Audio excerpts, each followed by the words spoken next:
Okay, great. I think we are all live. I'll just quickly check.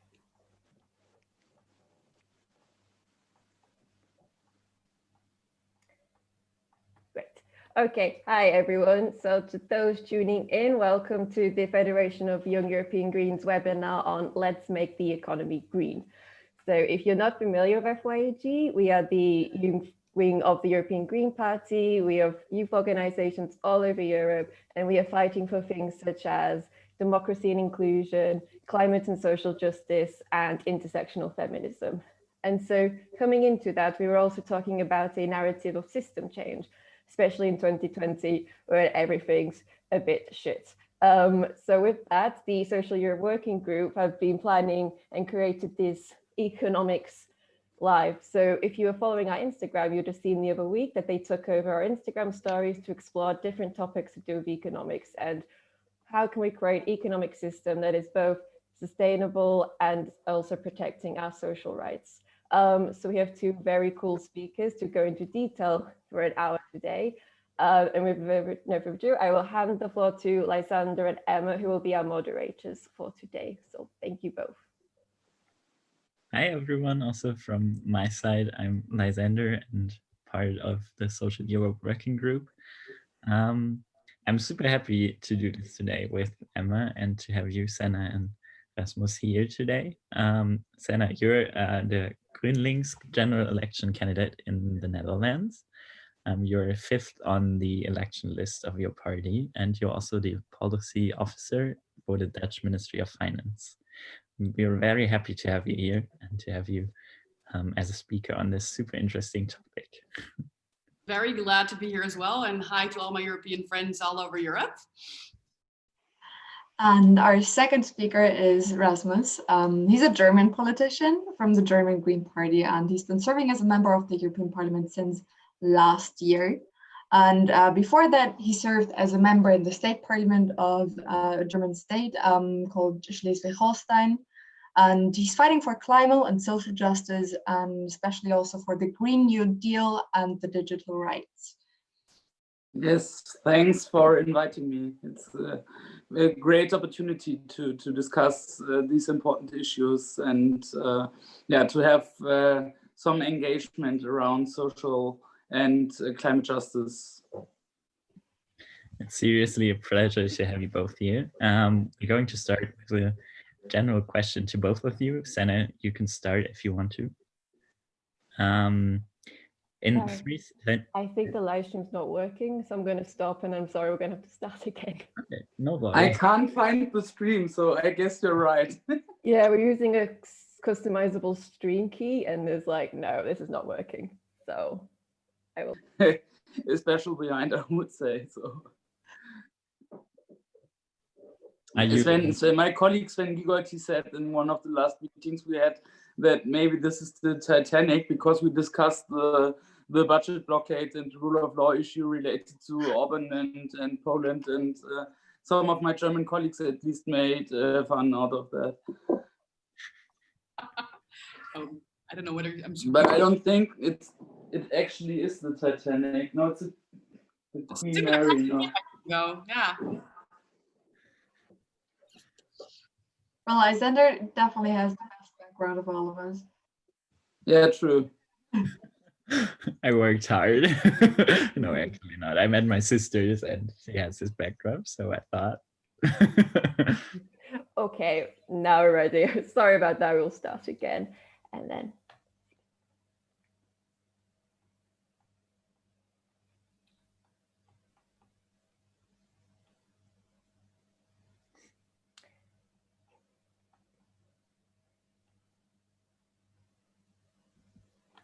Okay, now we are definitely live. So thank you all for joining.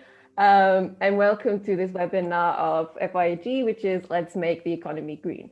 So if you're not familiar with FYEG, we are the youth wing of the European Green Party. We represent young Greens from all over Europe, from Norway to Turkey and across the EU as well.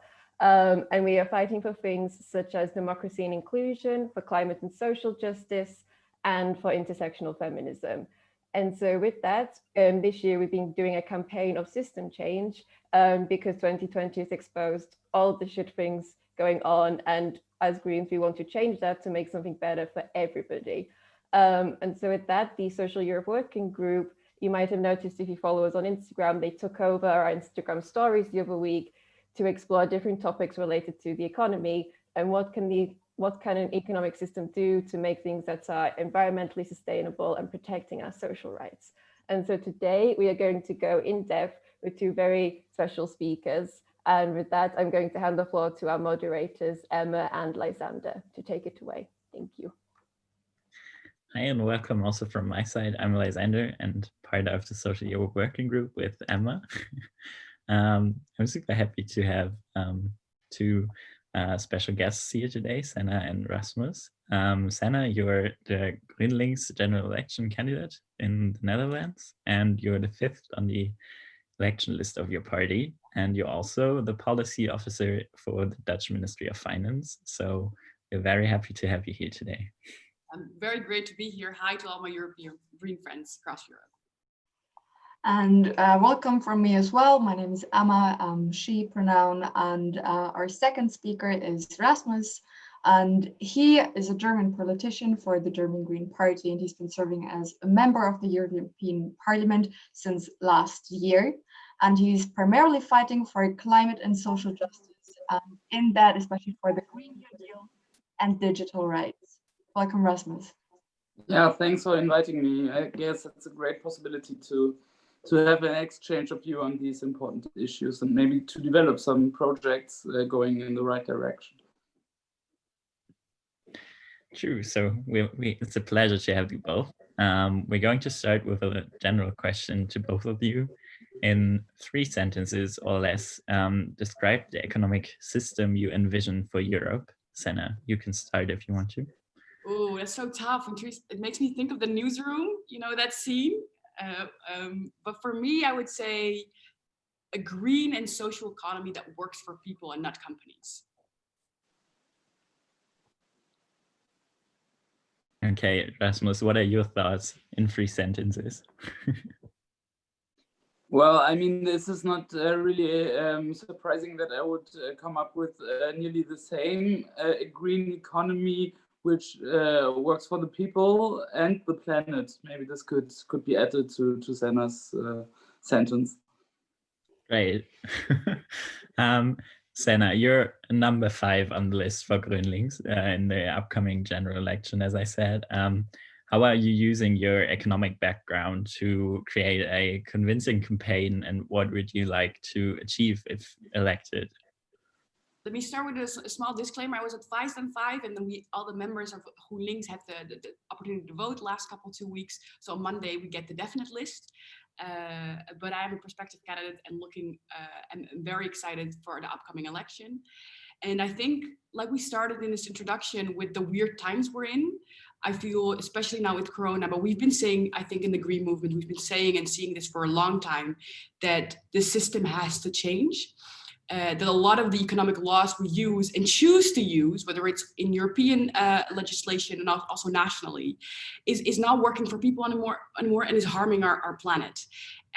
So one of the things I like to do and do now on a daily basis, I see how practical work changes lives of people. So how you can implement big ideas into practical things in legislation that can be boring and legal, and it's often filled with like words that are sometimes meant for you to not understand, and also link that to the practicality of our micro lives, because I feel like activism and people that on a daily basis work and show where the problems in our systems work, to translate that reality into legislation and a reality that works for people. And I think that's something I bring with me with my policy experience, sometimes boring, but always with the eyes to those perspectives and linking them. So that would be my answer.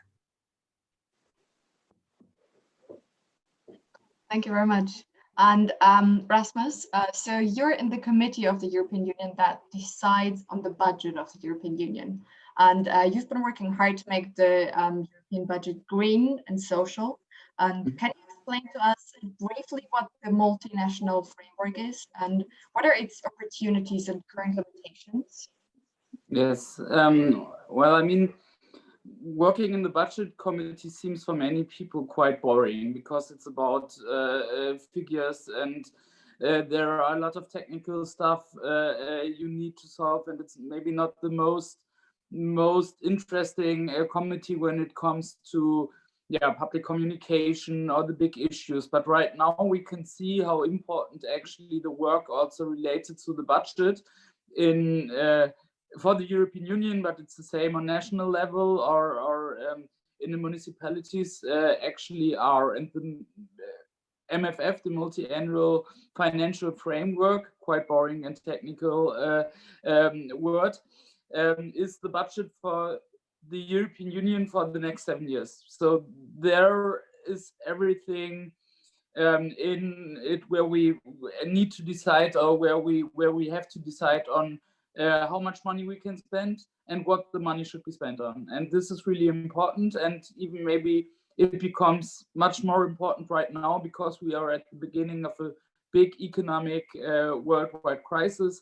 We are in a worldwide pandemic, so we are facing a health crisis too, which is tackled quite different in many of the European member states. And we are, of course, also still fighting global warming, and we need to transform our economy much more substantially than maybe related to some economic or financial crisis we had 10 or 15 or 20 years ago. And there the budget can make a difference because we need to ensure that there is enough money in the European Union, and then we also need to ensure that the money will be spent right. And this is basically what I had worked on in the last months, and where we also are still fighting on different tools and mechanisms so that we can ensure that this will happen. Thank you very much. And the budget of the European Union, it's decided upon every 7 years. And the last phase is just finished in 2020. So the new budget is going to be implemented for the phase from 2021 to 2027, if I understand right. And is the budget there already decided upon? We are close. We are close to have an agreement. I mean, there are different elements in it, and first of all, there is the 7 years budget you were mentioning. There we had agreed on a package, and now we are waiting for the decision of the European Council, of the member states. You may have heard that 2 member states, Poland and Hungary, are blocking the budget because they are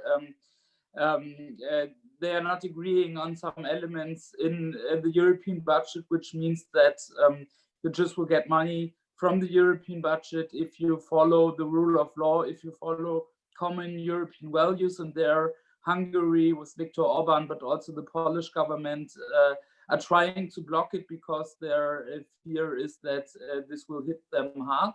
So there we are still waiting, but we have negotiated a final deal.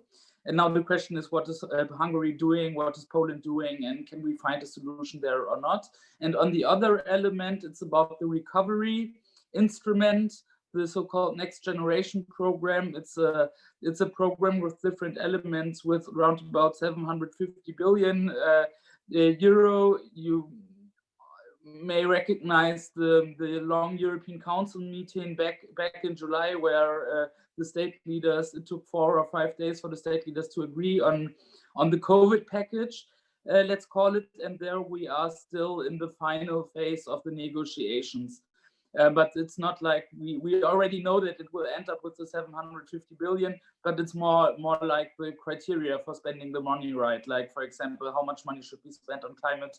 How should we exclude climate harming projects? How much should be spent on social cohesion and so on? So there are a lot of detailed elements where we still need to go the final steps. But on the overall situation, we are close to a deal. And from the side of the parliament, we could vote about it next week, but now we have to wait also for the solution in the council with Viktor Orban and the Polish government. Thank you very much. This leads us quite much to the next quite related question, which would be, so green economics It should be about climate and social justice, among other things, but these are the main principles. But how can we ensure that green economics is at the core of the COVID-19 recovery as well? The question's open to both of you, but maybe Senna, you'd like to start? Sure. This is a very important question because, like Rasmus has been saying, big packages with large amounts, both on the European level and also different national governments are coming up with these packages. And if you look at the goal of them, they are one focused on the health perspective, but secondly, they're there to save jobs. So one of the things for me is using that money to create green jobs is very important. So the investments you do are investment for the future. And that helps both from the economic jobs perspective. And it's also nice when you talk to right-wing politicians that are like, but it's about the jobs. And then you can tell them, actually, listen, if you want to create jobs, you have to have sustainable jobs. That is being smart, and that's called smart policy. So that's one. And the third one is also being very critical on which industries you support and why you support them. So we're seeing huge investment packages that go into old industries that have not been changing, that are harming our economy, harming our climate, and actually are losing out because they're not adapting. So I feel that you have to be very critical on which industry support and which conditions do you hang together with that support. And that means investments by government, paid by tax dollars by the people, only go if they're green, only work if industries change. And if that doesn't occur, you don't get that kind of support. That's the perspective that's very important for the Greens in the Netherlands. Thank you. Rasmus, would you have anything to add? Yes, but I mean, of course, I agree. On European level, we are working a lot with spending targets, for example, for climate-related spending, or also on biodiversity, because we want to ensure this was one of our big green successes in the negotiations for the MFF, because we want to ensure that percentage of the money is ensured to go to climate-related spending. For example, there we have the agreement on 30% of the European budget should be spent on climate-related spending. This is not like what the Greens would like to see. I mean, we are fighting for much more, but still it's much more than today. Right now we are on 19% when it comes to the European budget, and the same with biodiversity. Nature, because we also want to ensure that there is not just spending climate-related infrastructure, but that we also need to do some more spending on the nature side. Because I mean, if you have some climate-friendly infrastructure, like you are building railway, European railway network, this would be great, but this won't help our nature. So we also need to ensure that our nature will be solved, and this is why. Yeah, spending targets are quite important. And the other element is that we need to have some elements which ensures that climate harming projects will be kicked out of the budget. So from today on, there is still a lot of money from the European budget or also from national budgets, the budgets which are spent on fossil fuel subsidies, for example. And there we also need to ensure that this won't be the case in the future any longer. So also there we need to have some mechanisms where we can ensure that these projects are kicked out of the public budgets. And the third thing I would like to mention is on the different spending programs, or the different programs which are in place to help some companies or industries, like for example the air industry with like for example German Lufthansa or Air France and KLM. They got a lot of money from the states, and there we also need to ensure that at least there are some climate restrictions or they have to fulfill if they would like to get public money. And especially from a German context, this is not working good. I mean, we are not really having any kind of climate conditionalities for Lufthansa for getting the big bailout package from the German state. I know it's a little bit different with KLM and Air France. In Germany, we're always arguing with do it like them, that would be better. I guess we also could have a lot of more conditionality also in the Netherlands or in France. but at least we need to ensure that this will take place, because we all know that right now we need to redefine our economy, and it's not good enough just to build the economy up again. We need to build a different economy, and this means also that there needs to be a transformation, for example, regarding to airplanes. And if I get it in 2 seconds, and I think it's a huge opportunity as well, because it's exactly those industries that are getting a big hit. So going from this big crisis into a change that otherwise would have maybe been harder, I think green politics can grasp this opportunity. So let's hope it will. Okay, thank you. Senna, you've mentioned earlier fair jobs with good working conditions. So when we talk about decent work, we mean a fair income, safe working conditions, and free from discrimination, work-life balance, and right to unionize. How can this be thought and implemented on a local, national, and even international level? This question also goes to both of you. Whoever wants to start, feel free. Thanks for that question. It's a big question because it has so many layers, and I could talk about this for, I want to say hours, but it could have a week nonstop. And it's an issue that really goes to my heart because I believe that right conditions make people flourish and makes us live meaningful lives, and those are good lives, and it's also a life that is meaningful with our surroundings, our planet. So it's also a perspective on humanity. So one of the things that we find very important as GroenLinks is that, especially now, you keep on with your social agenda. So we're seeing a movement in increase the minimum wage because we're seeing a lot of people struggling, improving the basic security we have. We see social security systems crumbling the last 15 years, undermining in certain elements, but supporting it, making sure the goal of it is still there, which is, for example, for self-employed, we're seeing a lot of people from the one to the other day losing their jobs, losing their income with all the risks for their families, and also having a huge effect on all their elements of life, whether it's mental and all of that. So having an agenda where you keep building on that social security and you base your policy not only on the legislation, but the basis of it, that is, we want to give people a certain kind of security because we think that's better for us and for everyone. And one of the things that I find very important is that good social policies, you do that because we care for one another, but we also do it because it's smart. It's smart policies. It's smart economically as well, because if people feel secure, they're willing to take risks, to invest in each other. It makes our societies and therefore sometimes also our economy stronger. But because of it asks a lot of, because you mentioned unions, for example, in your question, and I'm talking from a national perspective, but it asks a lot from all these different perspectives to work together to strengthening the agenda, to have the agenda linked to the European agenda, and also be honest and frank about the things that you prioritize. So that would be my answer. Thank you very much. Rasmus, do you have anything to add?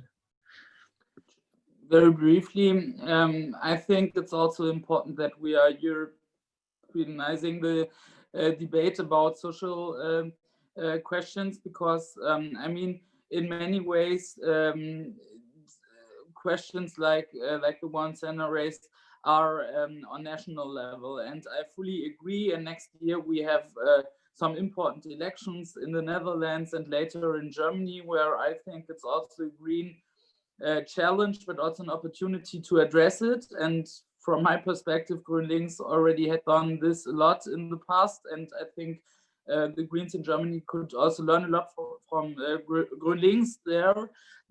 But on the other side, and I'm half Danish, half German, so I know how discussions also can go when it comes to discuss it on a European level or a global level, where we can see that also some maybe more progressive parties, or also the trade unions, are much more skeptical, because their fear is that they are losing a lot with European solidarity. And there I just want to mention, for example, the issue of health, because right now with COVID, we can see that we are in a global pandemic, and we need to ensure, for example, global access to to the vaccines, because we know that this will be important to fight the virus. It's about solidarity, but it's also important, like you said, Senna, it's smart. Yeah, we also need to do that because of us, because if we want to tackle the challenge. And on the other side, we also need to access, for example, we need to ensure access to healthcare, and this is quite different from the crisis we had some years ago, where actually we said to some countries as European Union, please cut your health system. In Greece, for example, please privatize your health care, so that you can get your economy up again. And this was completely wrong, and I think we need to learn about that, and we really need to have this as a European fight also in the future, and not just on national level, but especially also in the European Union. Yeah, I really hope we're going to learn a lot from this crisis and really are going to change the system. Yeah, thank you for your answers. Yes, also very interesting is the taxation systems that are in place. So what taxation systems can we use to actually contribute towards social and green policies? And also, how important is the fight against tax evasion, and in what dimension is tax evasion actually happening? Do you want to start first, change, Rasmus? Because I please cut me down, because taxation is one of those. Taxation policy is very, very important. Why is it important? Because it's the income of the state, and it's also the money we use for the European level. Money that a lot of our parliaments have the base of their control on, money that we take away, we collect and we distribute again. But it's also the place where we incentivize our society and show what we find important and not. So for me, if I want to understand a country, I go into their tax code and look at their policies. And I can tell you there's often a lot of inconsistency. And so if I look, for example, for green politics, a lot of countries have been pushing green deals. We're talking about greening our economy. And then if you look at our taxation, you see subsidies for fossil fuels, you see subsidies. So one of the things, and especially, and I say this even without system change, I say this to people that say, well, our current capital system is amazing.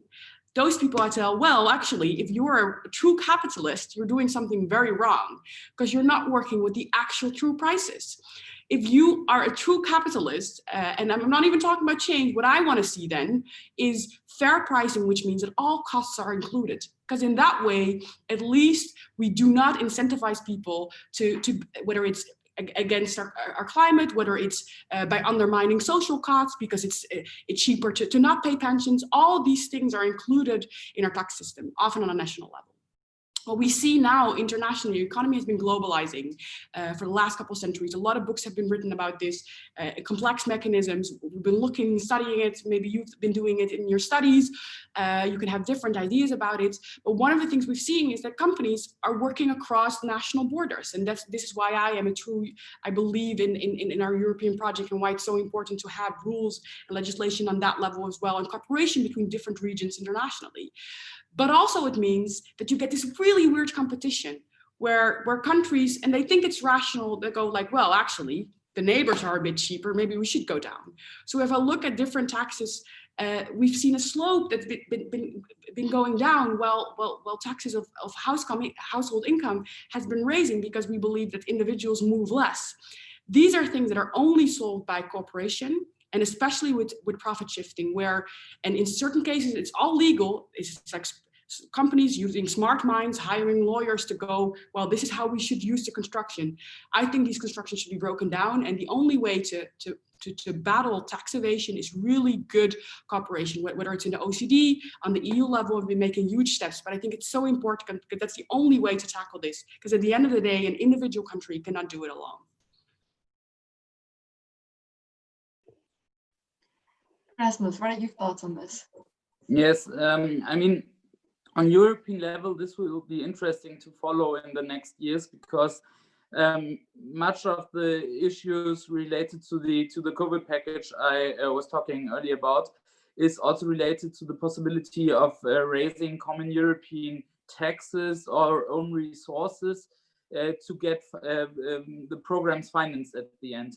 And there, the European Commission, for example, next year, I guess it will be after the elections in the Netherlands, but before the elections in Germany, they will come up with interesting proposals, first of all, about the digital tax, so that we are having a European tax taxing Amazon, Google, others in Europe on a fair tax base, and on the carbon border adjustment mechanism or tax, which is basically about to tax CO2, to have a CO2 price for import products to the European Union.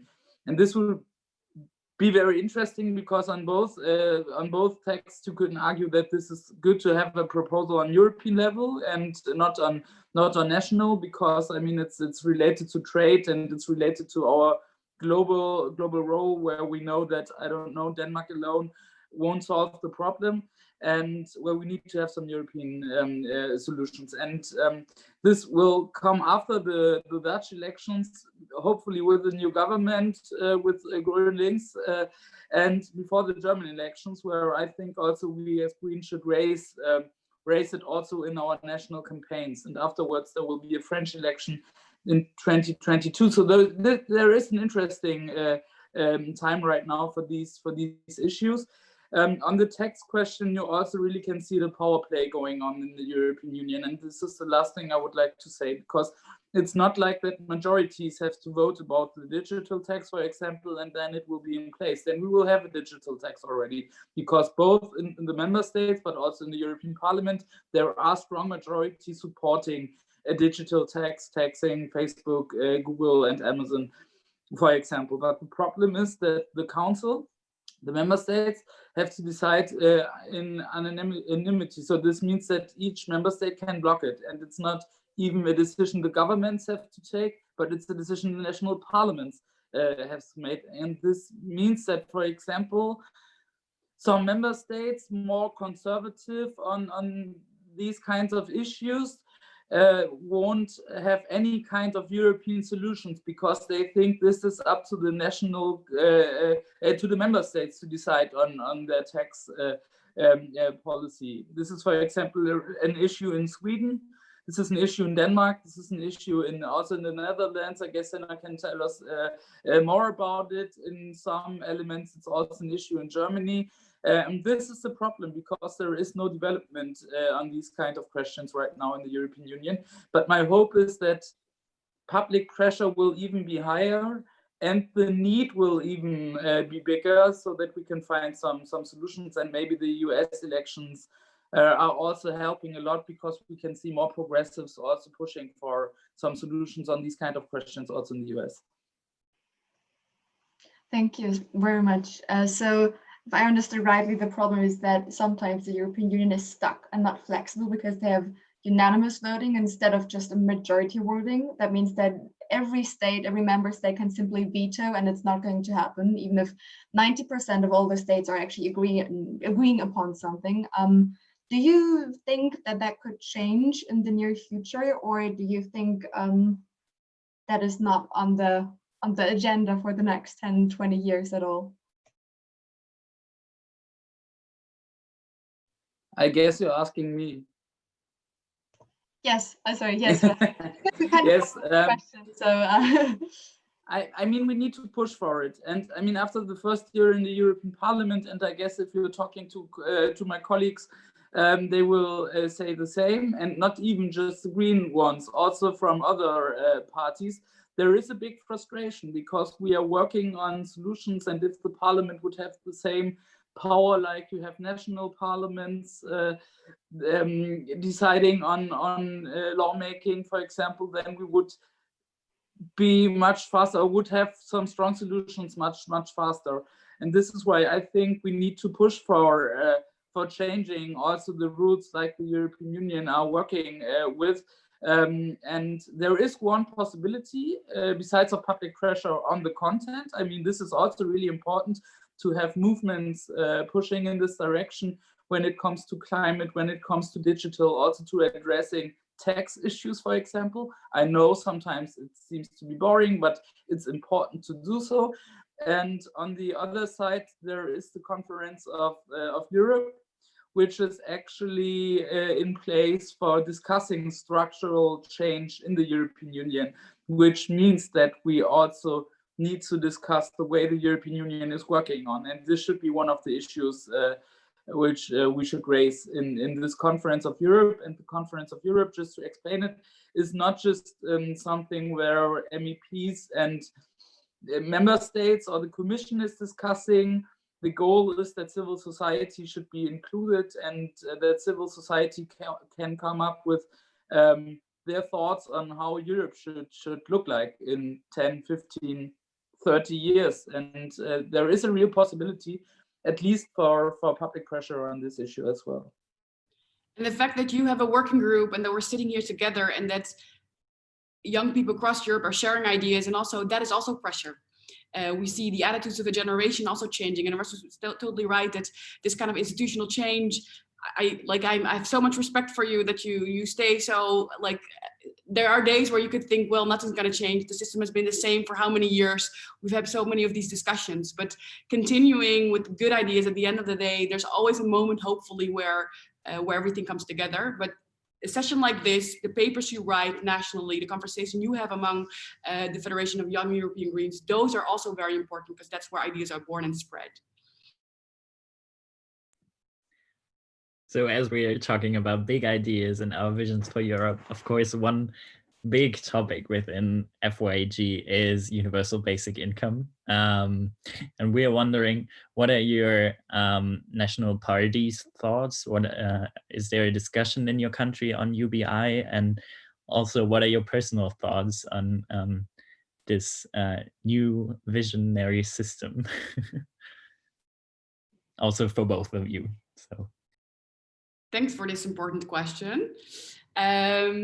So one of universal basic income can mean so many different things. And also I've read a lot about it. So the first answer is that within GroenLinks, within the Netherlands, there's also a big discussion with different preferences, different ideas. And we even have a think tank now that's on this issue where different ideas come together. And this can be fierce, tough discussion about why do you want what you want? What is the idea behind it? And my personal perspective is that often when people say universal basic income and also in the discussion, different things are meant. So I find it hard to say you're for or against, because it really depends on the policy proposal. The general idea behind it, which is you want to have a basic security and a basic income for everyone, I think that's a very good idea. In the sense that, and that's what I talked about in social security, to have that whatever happens to you in life, there is a basic sense of security. I believe that in the current social security system in the Netherlands, with all the different rules and institutions next to each other, we basically, when I take the idea, the principle of it, we come very close to it. And a couple of things we could do is to make it more inclusive. So we've had some really bad rules. It's called the bijstand, which is the social security net that's accessible for everyone, whether you worked or not.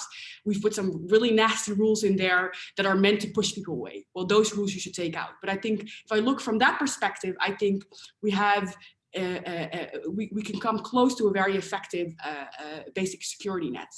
That is, I think, very forceful and good for people. What I love about the discussion is that it's really pushing the imagination of why do we do the things we do and what is the logic behind it.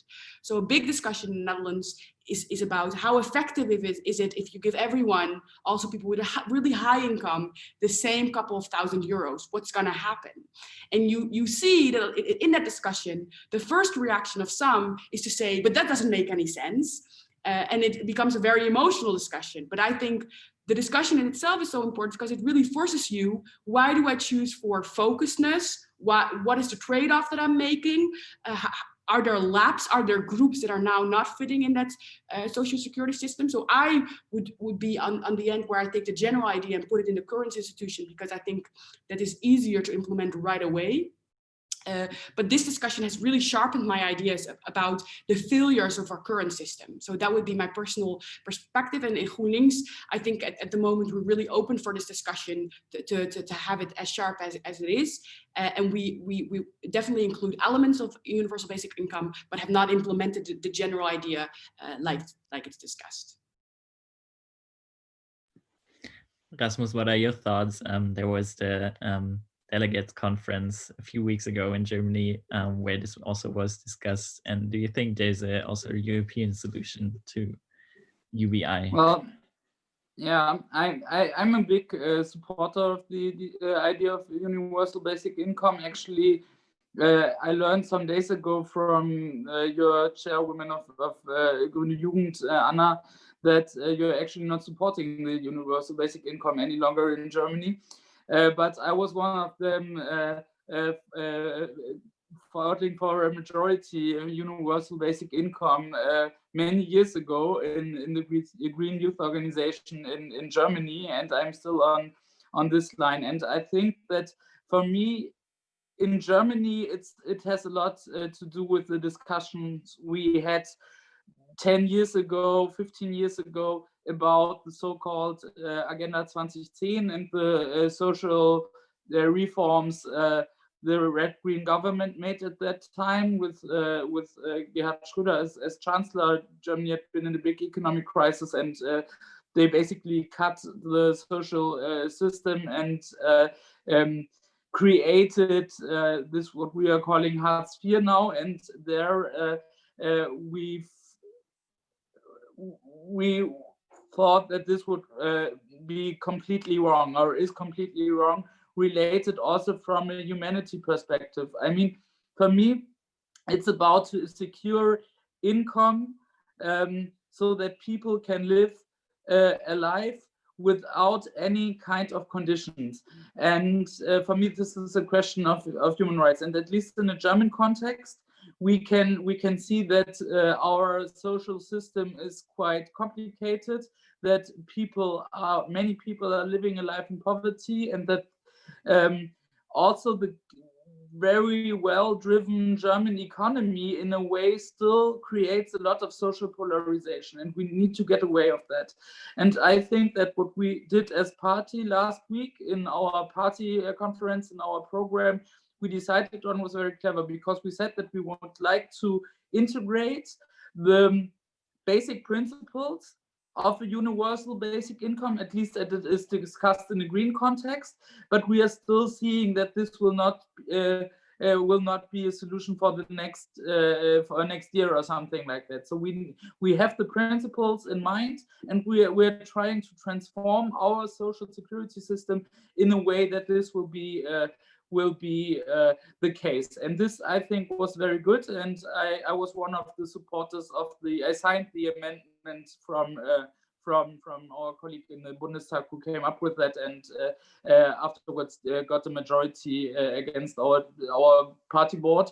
So I was very happy about the solution we ended up with. On the other side, I also think it's quite important to signal that this is not a neoliberal model. When we are talking about universal basic income, then it's not like we want to cut the welfare system and we will give I don't know, 500 or 1,000 euros to every citizen, and then you need to care for yourself. This is not what we are thinking on, and I think we also need to be very aware of that, especially in a situation where in an economic crisis we also will have some tough discussions on social cuts and in education or health, or I don't know. And there, I think if we need to prioritize at the end, I think it's also important that we are strengthening our social security system, and we are also fighting for that. For me, these are two elements, or we need to think together. Yeah. Thank you very much. Seeing our time constraints, we think it's time to move on to the Q&A, and there are quite a couple of interesting questions in there. And I'd like to start with the question from Ms. Sitzke, which is, there are many interesting green economy systems and thinkers. like, for example, The Donut Economics from Kate Raworth, or The Economy for the Common Good by Christian Felber. Which economic thinkers inspire you, and how has it influenced your ideas on economic policy? Maybe Senna, you'd like to start? Oh yeah, Kate Raworth is really one of my favorites, but Professor Mazzucato as well. Strong female economists that come up with big ideas, but also make them very practical. And what I love, thank you, Siska, for this question, Professor Raworth, but also I think Mazzucato, they take an idea, they look very critically on the assumptions we have in the way we understand our economies and really test them, and then do two things. Not only challenge them academically, but also then come up with a path and a way to make that practical. So Professor Raworth, for example, is working with different cities across Europe to use her donut model and to say, what does it mean to use this? And also challenge cities to show how much waste, and sometimes cities with Greens in the municipality government. And it really makes you very critical and practical about how it works. I love the work of Mazzucato because if I look at the discourse and if I think about my own economic background, and I teach as well at the Leiden University, but also when I was still a student, the words and the language we use and the theories that are dominant in our teaching show the government only steps in when there's market failure, and it's only there for, well, actually, if we look historically at a couple of cases, we've seen government being the first to invest, to have goals and to say, we think this is very important, we're going to take this really big goal, and actually it led to all this progress by society working together and created things we did not think were possible beforehand. And I think Mazzucato shows how important that kind of policy making is. And I believe when we talked at the first question we got, Rasmus and I, at this Q&A was, how do you think we're going to get out of this crisis? And everyone from left to right is talking about investment. And I think if you put that ideal of we want to have an economy that's totally green, if that's the ideal you put very central and base the policy on, great thing we could achieve as European societies. Thank you very much. It's also very interesting that the donut is actually going to be implemented in Amsterdam. Senna, as a following up question, what do you think about how the donut is implemented in Amsterdam? What's the progress there? Maybe if you know anything about that. And could you imagine that also could happen on a European scale or on a national scale? So this is why I really like Professor Raworth. So she took the framework and she's now putting it in different cities. And I think the lessons we're going to take from it is going to help to take that framework and implement it on a European level. So definitely yes, but also I would be the kind of person that says, let's take all the lessons from the places we're implementing it and see how you can put that then back into it to roll it out, for example, internationally and also European. So yeah. Thank you very much. Rasmus, what are your thoughts on this? Well, I mean, I fully agree, and the donut economy is very, very interesting and inspiring also for me. So I don't want to repeat that. On the other side, I'm always very inspired by the debates going on in the US. And I mean, like people like, for example, Josef Stiglitz or Gabriel Zucman, who actually is, when it comes to inequality, one of the best economic thinkers right now. He's actually, he will be part of a board from the European Union working on tax issues in the future. The Commission announced that some days ago, and I think this is also really interesting.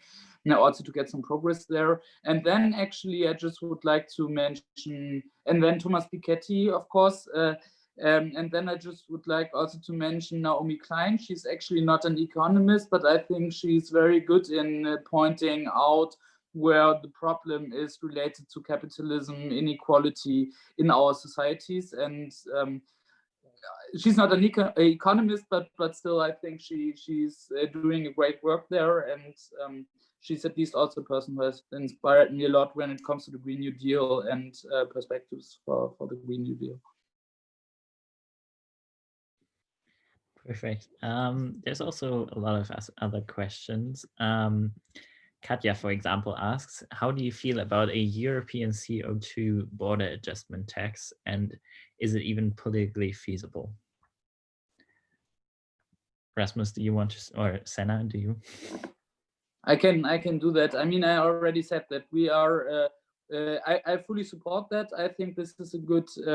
It can end up being a good instrument. We need to ensure that it is workable, which means that the price needs to be as high as the carbon price will be within the European Union. We also need to think these two elements together, because it's just working good if you're thinking these elements together. That means that we also need to ensure that there is progress on the emission trading system, for example, that also on national carbon taxes, but still I think it's a good instrument, and yeah, it can help us in fighting global warming.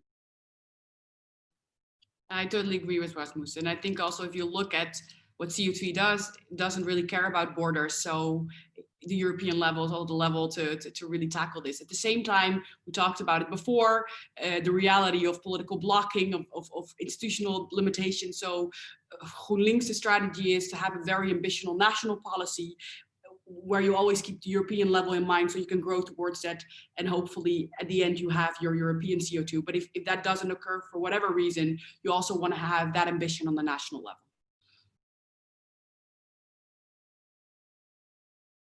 All right, okay, I was listening, so I completely forgot to look at the next questions, but another question from Katja would be, want subsidies for fossils only end by 2025, and isn't that too late actually regarding the 1.5 degree ambitions that we have?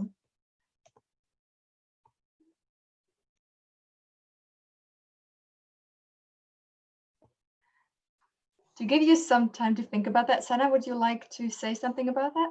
No, but I think this links back also to the conversation we had where, and I think we feel this as a generation, that we don't have a lot of time, and we've been talking about this for so long. And I think this is also the purpose. We have elections coming up, but it gives me a lot of hope when I look at the green wave across Europe, where Rasmus has been talking about it, the reality and the slowness and the bureaucracy and the boringness and the commissionness and the lot of words and the time it takes to get real reforms. And at the same time, we feel the need, and we not only feel the necessity of these steps being taken. And that is why I really think we are now at a time with the Corona crisis. If I look at the CO2 levels, and it's terrible in the first wave, we saw all of a sudden that it's possible to have change in a very short period of time.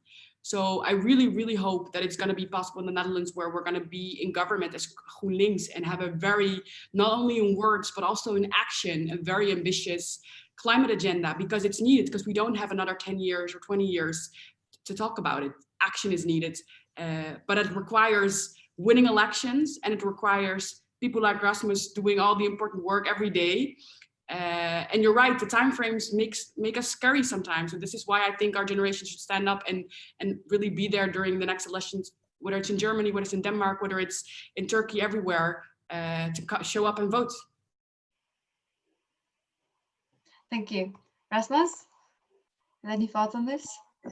Yeah, I fully agree with Senna. I just want to add that, I mean, it's too late, obviously too late, but we are like now not even facing, we are facing the situation that we are not even having a majority for 25 in the European Parliament, for example. And the European Parliament is even pushing more in the climate justice direction on not all issues, but on many issues than the Commission or even the member states. So this is why I think it will be crucial to take these discussions also up in the national elections in the next year, but also afterwards when other member states will face important elections, and to work on this also on a national level. I mean, it makes a difference if Germany will come up with ending the support of the coal industry much earlier than 2038. And I mean, this is something we need to ensure, for example, in the German debate. And my feeling is that we need to do some on national level, if some member states are doing something more there, and maybe we will have the chance next year, then we also can lay pressure on the European institutions, because we all know that the ones who actually are making the problem related to ending up fossil fuel subsidies are, for example, the governments of countries where this is important, and one of them is Germany. And if the government in Germany is changing, and if not just the parties in the government are changing, but maybe also the policy will change, then we will have a possibility to come up with some solutions earlier than 2025. Okay, thank you.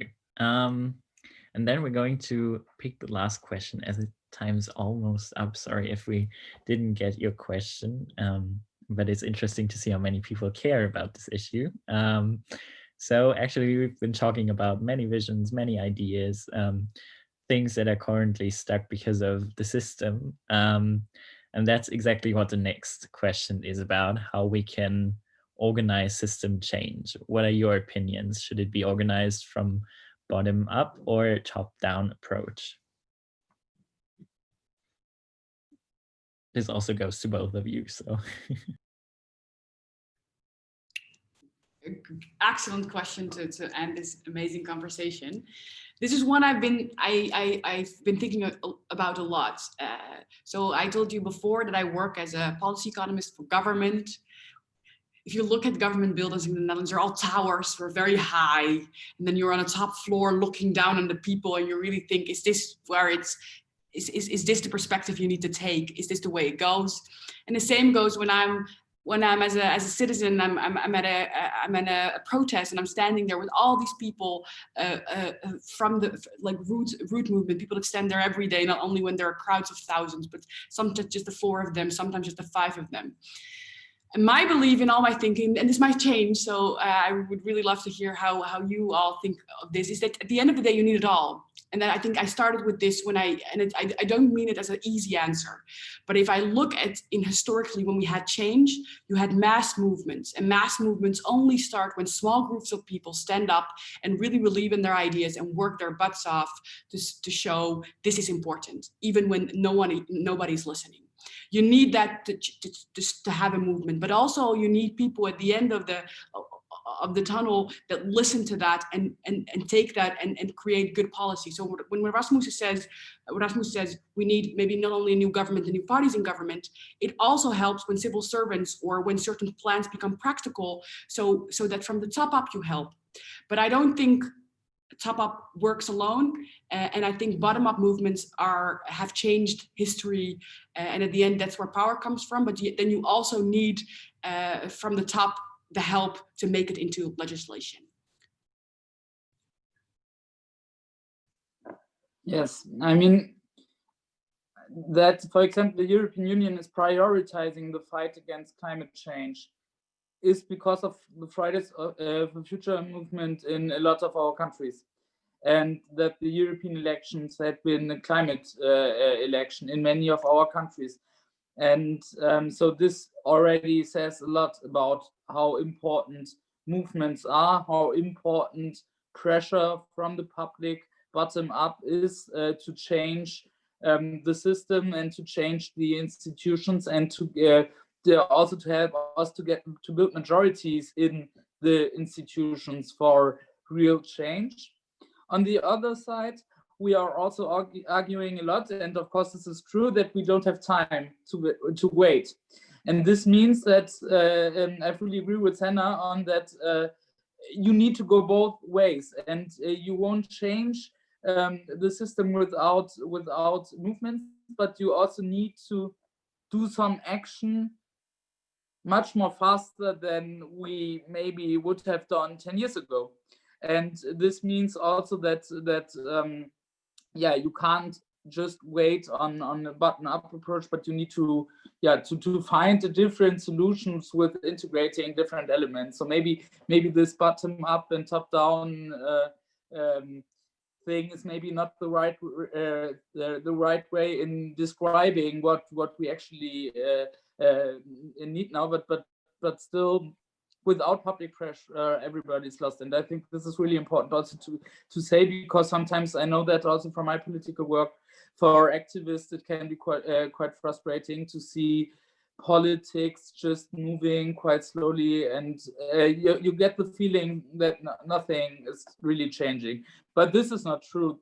There is already been achieved a lot for, in the case of the fight against global warming, but still it's not enough to solve the problem, because it's a real big challenge, and we are fighting against some very strong opponents. And this is why we need to continue like that. But still there is hope, and still we need all of us and people in the different climate movements to fight this fight. Well, thank you both very much for being here and for having had this panel with us. We're coming to the end of the panel. If you have any final comments on anything, maybe Rasmus, you would like to start? Well, I already did that. I mean, for me, it's thanks first of all for the debate. I think we need more debates like that. We need to do it on a European level, at least, maybe also on a global level, to share our perspectives. And we should care about, for example, from a German perspective, also on the discussions in the Netherlands. And I would love to also support your election campaign, Senna, and my hope is that others in the Netherlands, for example, also will support the Greens in the German elections, because this is a fight we are having together, and we need to show solidarity, and we need to care about the situation, because we can just achieve our common goals if we are doing so, and we need to look on the situation also in other countries and not just in our own. I totally agree. I found it an amazing discussion, learned a lot, and I really believe shifting the perspectives, being honest about the struggles in different countries, sometimes different contexts, but also how that works together on the European level. So I hope this was the first time that I had a conversation with the Federation of Young European Greens, and I hope it's the first of many to come. And I'm going to be honest, on this Sunday where I'm drinking my coffee and I've not been outside yet, I'm really also looking forward to at some point being at a conference where I can see real people and we see each other's faces. But it was lovely to see you all, and also thank you for the great questions.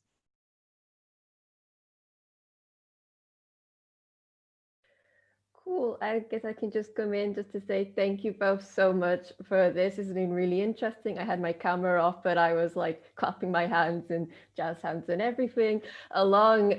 So yeah, well, I also just want to say best of luck, Rasmus, with all the work you're doing in the European Parliament. It's amazing to follow, and you know, FYG is always there to support, and Senna as well. Best of luck with the elections. I really hope that we can see you as a politician. This is going to be so cool.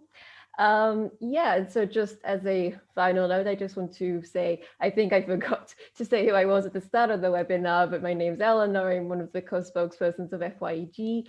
So if you're following this and you're interested in FYG's work, then you can follow us. You'd have found us on Facebook by this, but we're also on Instagram and Twitter.